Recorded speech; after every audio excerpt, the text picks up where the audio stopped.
Hola, en este vídeo os explico la tercera parte de la introducción a la lógica y lo haré. Del derecho y del revés.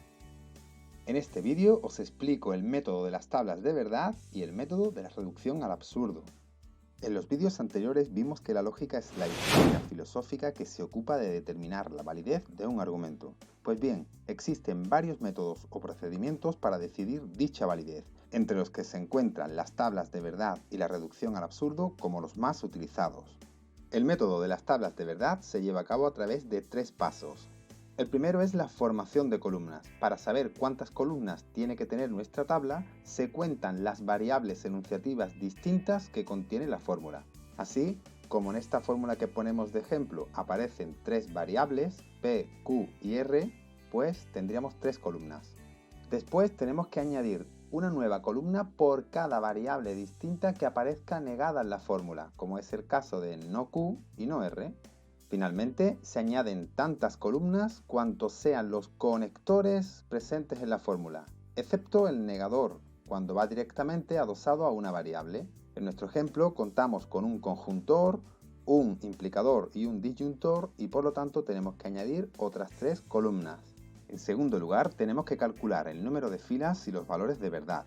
Para calcular el número de filas de la tabla recurrimos a la fórmula 2 elevado a n, siendo n el número de variables enunciativas distintas de la fórmula. Si la fórmula tiene tres variables distintas, como en nuestro ejemplo, el número de filas sería 2 elevado a 3 igual a 8. Después se distribuyen los posibles valores de verdad de las variables en las columnas iniciales del siguiente modo. En la primera columna de la izquierda se distribuyen 2 elevado a n dividido entre 2 valores de verdad, seguidos de 2 elevado a n dividido entre 2 valores de falsedad. En nuestro ejemplo, como 2 elevado a n fue 8, serían 4 valores de verdad seguidos de 4 valores de falsedad. En la segunda columna se distribuyen 2 elevado a n dividido entre 4 valores de verdad seguidos de 2 elevado a n dividido entre 4 valores de falsedad. Siguiendo el ejemplo, serían 2 valores de verdad, 2 valores de falsedad, otros 2 de verdad y otros 2 de falsedad. En la tercera columna los valores se distribuyen 2 elevado a n dividido entre 8 valores de verdad, seguidos de 2 elevado a n dividido entre 8 valores de falsedad. En el ejemplo, alternamos un valor de verdad con uno de falsedad. En las columnas 4 y 5 simplemente ponemos la negación de las columnas 2 y 3. Y el último paso sería la evaluación de las fórmulas.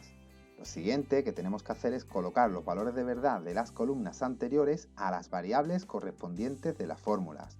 Y por último, se resuelven los conectores conforme a las definiciones vistas en el vídeo anterior, teniendo en cuenta que hay que localizar el conector principal de la fórmula para resolver primero todos los conectores a su izquierda, siempre resolviendo primero los conectores de menor alcance, que son conjuntor y disyuntor, para terminar evaluando la parte derecha de la formulación. La última columna nos hará resolver el conector principal, en la que pueden ocurrir tres casos. Que la columna final conste solo de valores de verdad, entonces la fórmula es una tautología. Que la columna final conste solo de valores de falsedad, entonces la fórmula es una contradicción.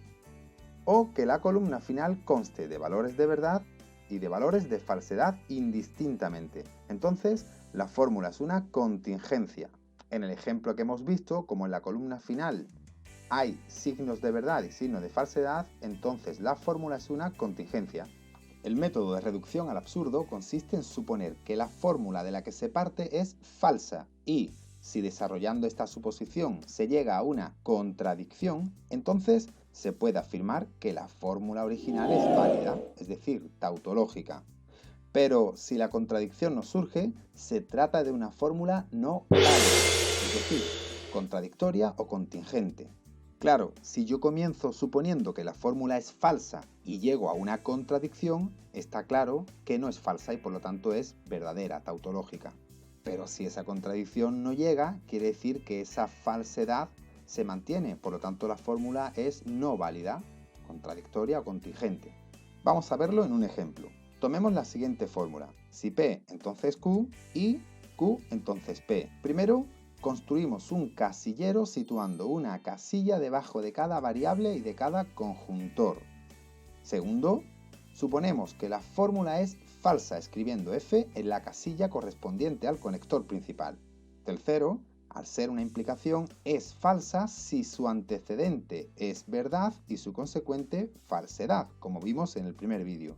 Luego colocamos estos signos en las casillas correspondientes. Cuarto, como la conjunción es verdad si ambos miembros son verdad, entonces ya sabemos que el primer implicador tiene que ser verdad y que el antecedente del segundo también tiene que ser verdad. Quinto, ahora, como ya tenemos un valor para P y otro para Q en el segundo implicador, esos mismos valores los pasamos a P y Q del primer implicador.